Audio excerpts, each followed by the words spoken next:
Hello and welcome to the Bootstrap Founder. My name is Avid Kal and I talk about bootstrapping, entrepreneurship, and building in public, usually. Today I'm going to talk about something else. It's kind of related still, but you'll see just how it's different. If you watch this as a video, you'll see that I'm in a different location. And there's a good reason for this. I'm actually taking a break. And that's the topic for the conversation that I want to have with you today. I want to share a couple stories from my personal experience where taking a break was necessary, but I didn't take it. And I want to share, well, the reality of taking a break and still recording a podcast episode like this today. So strap in, we're going to go down memory lane and also, I guess, into my process documentation on how I can still do the things that I want to get done while I take a step back. Now, quick shout out, I guess, to the sponsor of this episode, acquire.com. I think in many ways, Acquire has been helping founders taking vacations for the very first time, taking a break after building businesses for ages. They are obviously very useful if you want to sell your business for whatever reason. I recently talked to a lot of people in this field, Kevin McCardle from Big Band Software, and I was talking to John Warrilow, one of my favorite authors in the field, and he also said something along those lines. People sell for many reasons, and money is just one of them. And if you are in a state where money is important, but your mental health is more important, maybe wanting to sell your business is not a problem. It's an opportunity. It's an opportunity to find your way back to yourself and to find a way forward that still preserves the value of your business, however small or large it may be. Right? If you have a business that is maybe worth $10,000, that's a lot of money comparatively to $0, right? There's always the option when you don't sell your business that it just evaporates because you're not working on it, you don't give it to somebody else, value just diminishes. I think selling a business is a great idea. I did it a couple of years ago, which in many ways allows me to do things like just sitting here today talking to you about taking a break because I can. So selling a business is a valid approach to this, and acquire.com will help you. If you want to check this out, really just check it out. You're not committing to anything by looking into this. If you want to help them see where this came from, go to, I guess, try.acquire.com/Arvid. That's my link for you, or just go to acquire.com if you want to figure it out. It's always nice to check. But let's get back to taking a break. I think that's the most important part. One thing you'll notice about me being here in this new environment is that I'm also talking in a different way. This is content-wise, I guess, thematically, just a complete train of thought podcast episode where I just share stories without any kind of goals. I don't have something that I want to tell you at the end. I mean, I do, but it's not scripted. It's not structured in a certain way. It's just ad hoc. I just set this up. I'm looking at my iPhone right now, which I'm using through Camo, a wonderful app that allows me to capture somewhat decent video. I'm talking into my DJI mic that I have set up here. That's just clipped to me for the very first time. I've never used any clip-on mic before, so if the sound sounds different than what you're used to, that's the reason for that. I'm just traveling light, and I guess I'm also recording light. I'm speaking light. I don't know what it is, but today I feel I just wanted to talk about taking a step back because it's such an important thing for me to occasionally do this. Now, the location I'm in is Toronto. I'm in Canada. I mean, I live in Canada. I live in Ontario, but we live in a small town, a couple hours away from here. And today, I guess a couple days ago, both my girlfriend and I decided to go to Toronto for a week, and we took the puppy, which is also visible if you're watching this. If you're not watching this, you might want to, because you will see a napping pup for the whole duration of this conversation. She's adorable. She's a country dog, and she's just exploring the city for the first time. Every day is a magical experience for her. So many sniffs, so many other dogs to greet. It's wonderful, and it's a different world for me to inhabit for a short time. And I think that's the important part. I came to the city to just do different things, to relax, to retreat from the standard life that I live in my basement, in my actual studio with the good mic and the good camera. Doesn't matter today, doesn't matter this week.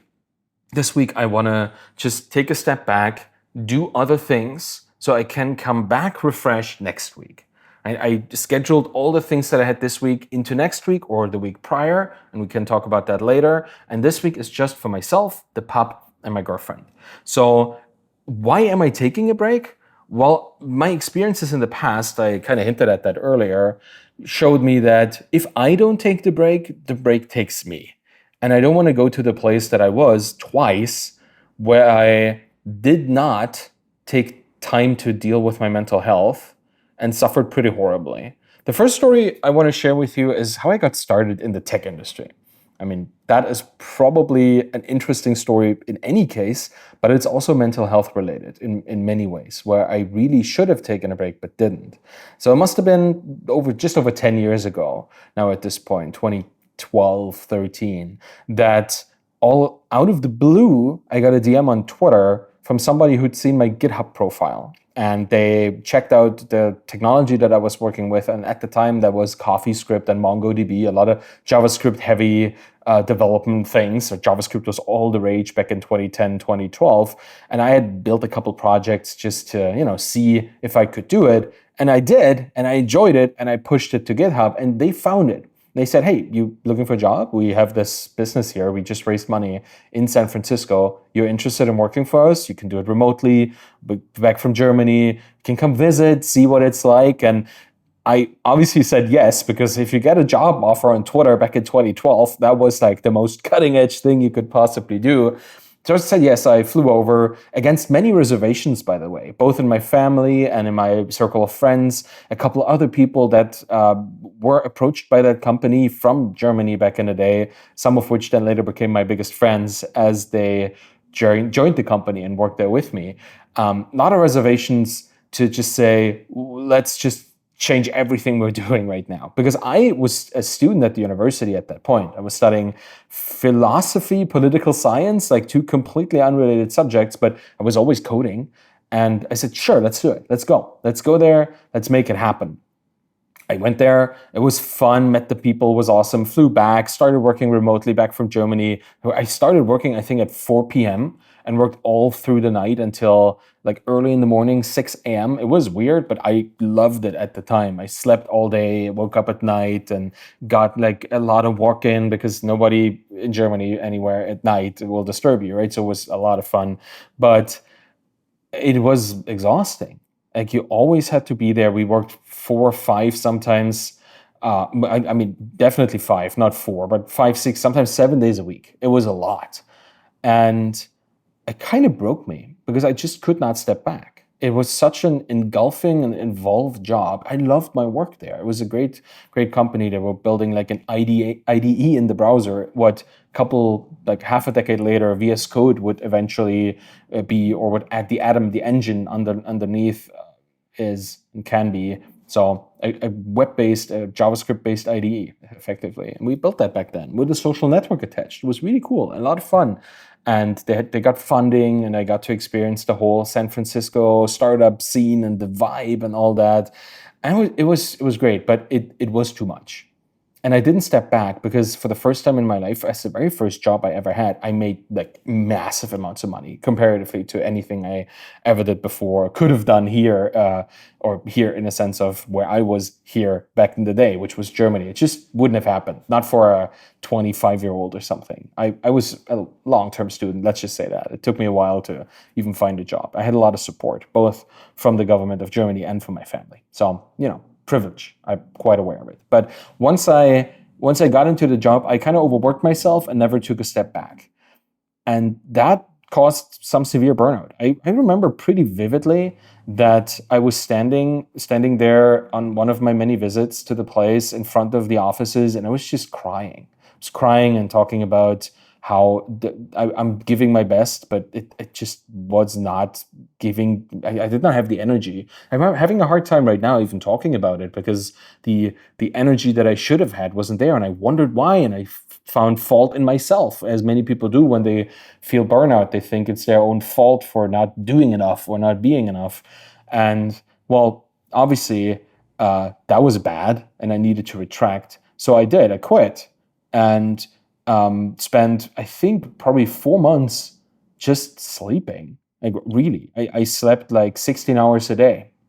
And for the rest of the time, I would just watch things or, play with play games or whatever, just hanging out. I had big support from my family there as well, to keeping me just alive, feeding me back on my path to a normal life. And when I came out of that, I kind of swore myself never ever to overcommit for working for somebody else again. Now, you probably heard working for somebody else again. And I guess that has always been true in the future from there. But it did not include working for myself. And that's where I think my second story comes in. Because as you probably know, if you've been following this podcast, and if you don't know, I'll just tell you again, I co-founded, and sold a software as a service business a couple of years ago.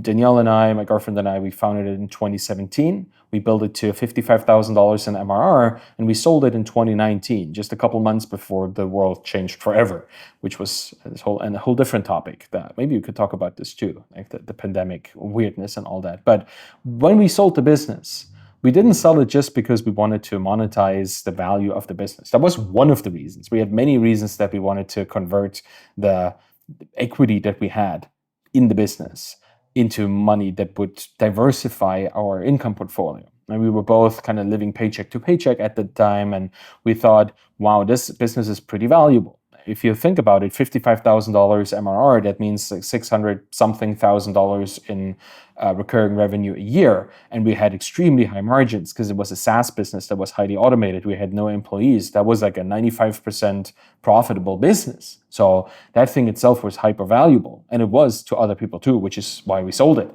But one of the major reasons why I kind of pushed for selling it was that I was hyper anxious at the time.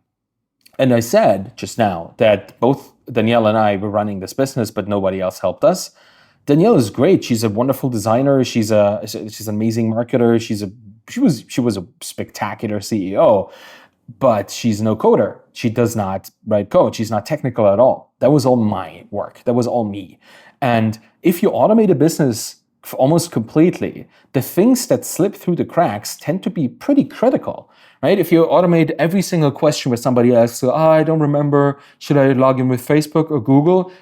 If you build an automation that deals with this, then all these 20 questions a day where somebody doesn't know how to log in, they're dealt with. But the question that is, so I saved this, but it saved weirdly and now my text is gone, data corruption. That is something that you can't automate away. That's something that you have to manually dig into the database for or into the backups even. So anything that slipped through these automated answers to questions was always high impact.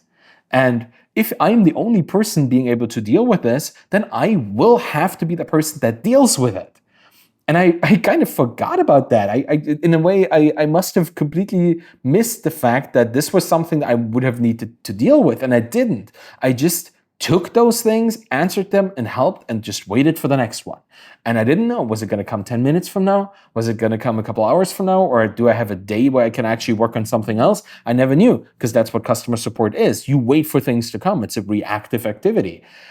And that created an anxiety level in myself that was just extremely high. It was growing and growing and rising and rising. And even talking about it gives me anxiety a little bit, because I've learned to deal with it through a lot of self-talk and a lot of dealing with it, talking to other people, therapy, that kind of stuff. But I still feel what that anxiety felt like. I have a sense memory of that. And not allowing myself to take breaks was a reason for this. Because if I had allowed myself to take like a week's break, like what I'm doing now, then I would have had to hire somebody to take over my work.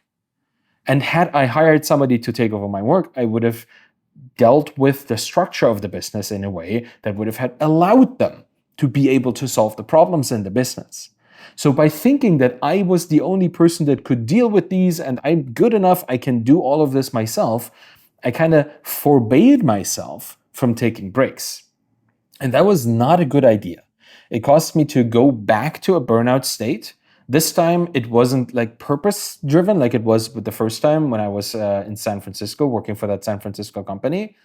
This time, it was anxiety-induced. It was still burnout. I was still feeling like, why? Doesn't matter. Don't feel good. I don't enjoy it anymore. But it came from a different angle. I did not expect that. So after I went through with this, I kind of swore to myself, as an addition to the first thing that I said, that I'm not just gonna not overwork myself for other people, I'm also not gonna overwork myself for myself anymore after this. And I think that has stuck with me. And this week has been an example of why it is so important to me. So, coming from these two events in the past, let me share my current state of mind. I've been here in this Airbnb with the puppy and Danielle for almost a week at this point, and it has been extremely relaxing. I've been reading a lot. I've been napping a lot. That's one of the things that I also allowed myself to do when I felt tired. I didn't force myself to write or to engage on Twitter or to interact with sponsors or all the things I could be doing or edit podcasts like this. I said, no, I'm just going to go to the couch, picture it behind me, lay down next to the dog, also pictured behind me, and just have a nap. And those naps have been probably one of the most restorative things I've done in years. First off, because it's always adorable to nap with a puppy. I highly recommend napping with puppies. It's a wonderful thing. But it's just allowing myself to be unproductive. Maybe that's the wrong word. For not forcing myself to have to be productive. That has been the restorative thing. To take a day and just not have to do anything, not feel like I have to do anything. That is the thing that I've been trying to do throughout this week. And I struggle with it because I want to be productive. I want to do things. I know that if you're listening to this, you probably have listened to my previous podcast, or you like what I'm writing and you like my presence on Twitter. You have a reason to engage with me here. And I take that as a reason to engage with you because I want you to feel like I'm there for you. I'm building things, I'm making things, I'm thinking about things so you can learn something, think something, feel something, right? That's why I'm a creator. I want to give to you what I have because that is my purpose. And allowing myself to spend a day not forcing myself to do this, in many ways, actually gave me more energy to do it the day after. Just yesterday, I spent the whole day writing because I had so many ideas that were, I guess, on the sidelines before, but in not having to think about them, I allowed myself to just consider them, to run them as a background process, and they just proliferated into something much more meaningful. I think I wrote down 5 or 6 drafts for things that I want to talk about over the next month. I even dictated them into my computer because I've been using AudioPen, the software that is built or has been built by Luis Pereira, a guy that I had on the podcast just, last week? This tool has been magnificent for the things that I've been doing. It's a fantastic addition to my tool set, and it allowed me to just freely talk about things, just sitting on my couch, petting my dog, and thinking about topics that I want to hit in the podcast, that I want to bring to you as thoughts that I've been having for a long time and can now codify it to something meaningful, something actionable. So yeah, in taking breaks, I came back much stronger. Content-wise, productivity-wise, to use that word, it's been a really useful activity to not force myself to do anything. And the reason I'm even talking to you today, instead of just not doing it and skipping a week, is that I still believe that consistency in content production or in any kind of presence, for somebody who's building in public in particular, but for somebody who's writing like myself in general, I want to make sure that the promises that I give, promises that I make, I'm going to send you an email newsletter every week. There's going to be a podcast episode every Friday where I talk about things that I'm bothered by or concerned with or thinking about, like this topic. And there's an interview coming out every Wednesday. That all of these things are dealt with and all of these things are actually there. I keep my promises. That is why I'm doing this today. I'm not going to do much more. This is not going to be overly produced or edited. You won't find a single cut in this because I will just share what I did and that's it. This is more a vlog than it is a podcast episode, but I just wanted to give you my perspective from within the restorative state that I'm in. And I still consider that consistency is the most important thing that has gotten me to where I am, which is why I'm recording this. And which is why taking a break does not mean detaching completely. It just means detaching from most things and sticking with the promises. Like going to the bare bone core things of my personal brand, which is that I'm reliable and I guess consistent in what I do. And that the things that I promise are also the things that I keep. So that's why I'm doing this. And maybe as a look behind the scenes, I kind of mentioned it already. I'm using just my iPhone to record. I'm using this DJI microphone clip on, really interesting wireless mic. It's kind of the competitor for the Rode Go 2, I think. And this one is really nice. It's quite wonderful technology that is small, it's light, you can travel with it. And that's something maybe that as an indie hacker or as a creator, you might be interested in. Because the fact that I can record a somewhat okay video and have somewhat okay audio quality on the go just by placing my iPhone on like a water bottle here, you would love to see the setup, but I can't take a photo because the iPhone I would take the photo with is actually involved in filming this. Having all of this and having my laptop and a mobile secondary screen, that is like my bare bones indie hacker travel package. Right? I have a MacBook Air M1. I have what is this? An Asus 15.2 inch secondary USB screen. I have the iPhone and I have my mic, couple cables, and that's it. That's all I need to be able to create a podcast episode, to edit it, to send it out, to distribute it, to comment on people's reactions to it. That's all I need. I don't need the fancy setup. Don't need a MacBook Pro with like an M2 Ultra chip and 2 external monitors or anything. Even as a coder, probably wouldn't need that. I travel light, but I do travel with equipment because I want to be able to do the things that I care about. I want to keep the promises that I made. And I also did some pre-recording and some pre-scheduling last week in preparation for this trip. So that may be another important thing if you want to take a break as a creator, as an entrepreneur, having the things in place to allow you to take the break. That is something you can do beforehand, right? I tend to record my interview shows a couple weeks in advance. So I did some earlier editing, so I had everything done, so I could just schedule it for it to go out here today, so I didn't have to do it from this computer in a Wi-Fi network that I don't control. There are things you can do to prepare. And that's kind of harkening back to the story that I talked to you about Feedback Panda, the software business that I sold, right? Had I built the business, the technical side of the business, in a way that would allow me to give this work to somebody else or do it earlier or just be more adaptable to other circumstances, to not being there for a couple days, then I probably would have taken more breaks, which would have contributed massively to my mental health and my sanity at that point. I'm not saying it was a bad idea to build a business and commit to the business, but it was a pretty bad idea to overcommit my personal energy, time, and mental health to a business that could have been run better. Because here's the thing. When we sold the business, I was pushing for it. I need to get out of this. I'm anxious all the time. I don't feel well. Had we kept the business running for a couple more months and sold later, obviously we would have made more. It was still more than enough, but there's always this, what is the limiting factor here?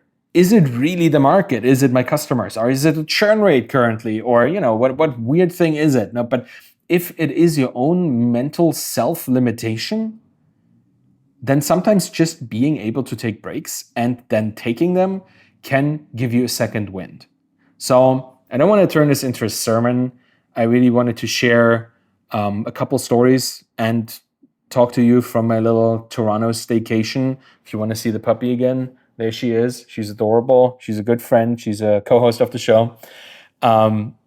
A big shout out to Acquire for sponsoring this. They've been phenomenally helpful in allowing me to do this, literally allowing me to be here and doing this work. I'm really, really grateful that you listened to me today. I think that's it for today. Thank you for listening to the Boots of Fun podcast. You can find me on Twitter, obviously, Arvid Kahl, ARVIDKAHL. You find my books, Zero to Soul, The Embedded Entrepreneur. Find you following my Twitter course and all the other things I do there as well. Just say hi. That's kind of what I care about most. You don't need to buy anything from me. Just share your stories with me, just like I shared mine with you today.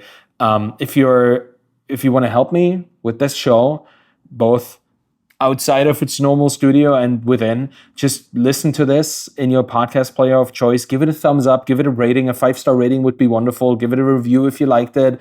You can go to ratethispodcast.com/founder to do exactly that. Find your place where you want to give a review and a rating. That would really, really help. To help massively. Follow me on YouTube. Obviously, this is a video with the puppy, and you'll see this on my YouTube channel.